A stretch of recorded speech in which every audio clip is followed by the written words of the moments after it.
बहुत अच्छा, बहुत अच्छा है। बहुत अच्छा। সিঁদুর বড় বউকে মঙ্গলসূত্র পরিয়ে দিচ্ছে। खोल लो खरी। बोलो आज कैसा मेकअप लोगी तुम? कैसा मेकअप लोगी बोलो। कैसा कैसा मतलब तुम बोला ना जे ज़्यादा वाइट मत करो, नेचुरल, वही मैं बोल रही ज़्यादा हूँ। वाइट नहीं। ज़्यादा वाइट नहीं, नेचुरल रहेगी। ठीक है, वही बोल रही हूँ। স্কিনকে ভালো রাখতে 5 টাকার ভ্যাসলিনই যথেষ্ট, অথবা সর্ষের তেল। সর্ষের তেল স্নানের আগে আর ভ্যাসলিন রাত্রে ঘুমানোর সময় স্কিনে লাগিয়ে ঘুমিয়ে যাও, দেখবে অনেক কোমল থাকবে তোমার স্কিন। এরই বিয়ে ঠিক হয়েছে, আমি তো বলবো তোমরা আজ থেকেই শুরু করে দাও তোমাদের স্কিনের যত্ন নেওয়া। কিছুই না, ঘরের কিছু জিনিসপত্র দিয়েও নিজেদের স্কিনের যত্ন নেওয়া যায়, যেমন বেসন, চালের গুঁড়ো, মধু, দুধ, দই, এইগুলো মেখে তারপরে টমেটো, মানে এগুলো হোম রেমেডি, এর থেকে আর ভালো কিছু হয় না স্কিনের জন্য। আর যারা ফেসিয়াল নিতে পারবে তারা ফেসিয়াল করবে, যারা ক্রিম মাখো তারা ক্রিম মাখবে, ডে নাইট ক্রিম মাখবে।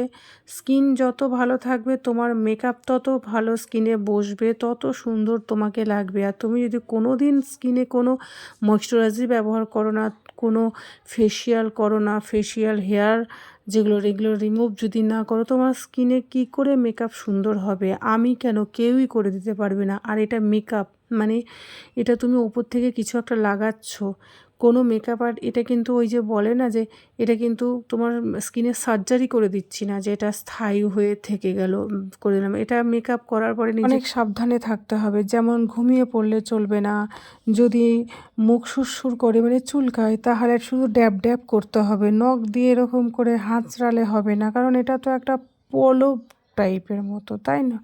এটা যদি তুমি খুঁটে দাও তাহলে তো অবশ্যই তোমার ভেতরে স্কিনটা বেরিয়ে আসবে। তো তার জন্য অনেকটা সাবধানে থাকতে হবে মেকআপ করার পর।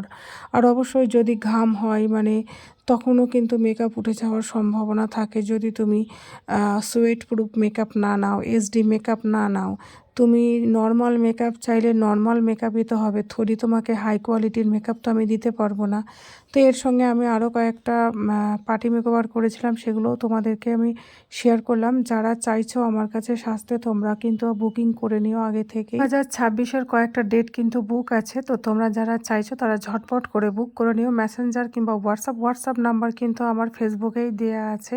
আরও একটা কথা আমি মানে তোমাদেরকে না বললেই না, তোমরা যারা আপকামিং ব্রাইড আছো তোমাদের সমস্তটা হয়, তোমরা অনেক শাড়ি গয়না কেনো, তোমরা এক্সট্রা জুয়েলারিও কেনো, কিন্তু মেকআপ আর্টিস্টকে টাকা দেওয়ার সময় তোমাদের খুব মনে হয় যে টাকাটা জলে চলে যাবে, ধুয়ে দিলেই তো মেকআপটা শেষ। আরে তুমি যে মেকআপটা করছো তোমার স্পেশাল দিনে নিজেকে সুন্দর দেখানোর জন্য, সেটা যদি তুমি একটা ভালো কোয়ালিটির যদি মেকআপ না নাও, তোমার তো এই যে ছবি, এই যে ভিডিও তোমার সারা জীবন থেকে যাবে স্মৃতি হয়ে।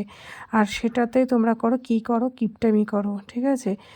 এবার তোমরা বলো তো যে জিনিসের কত দাম বেড়েছে, একটা খাটনিরও তো একটা দাম আছে। এই যে আমরা মেকআপ আর্টিস্টরা মেকআপ করি, জানো তোমাদেরকে মেকআপ করে আসার পর আমাদের মানে ব্যাক সাইড মানে কোমর যা যন্ত্রণা করে, মনে হয় পরে আর মেকআপ ধরবো না।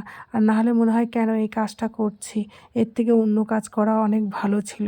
তোমরা শুধু ওই 2-3 ঘন্টার আমাদের খাটনি দেখো, তারপরে যে আমাদের শরীরের মধ্যে যে কি হয় সেটা একমাত্র মেকআপ আর্টিস্টরাই জানে। আরও একটা জিনিস, অনেকে ভাবে মেকআপ আর্টিস্ট একদম জাদু মন্তর দিয়ে স্কিনকে ঠিক করে দিবে, ভালো মেকআপ করিয়ে দিবে, কোনো সময়ই লাগবে না। তোমরা যদি সময় না দাও, আমি তোমাদের বলছি কেউই পারবে না তোমাদেরকে সুন্দর করে সাজাতে।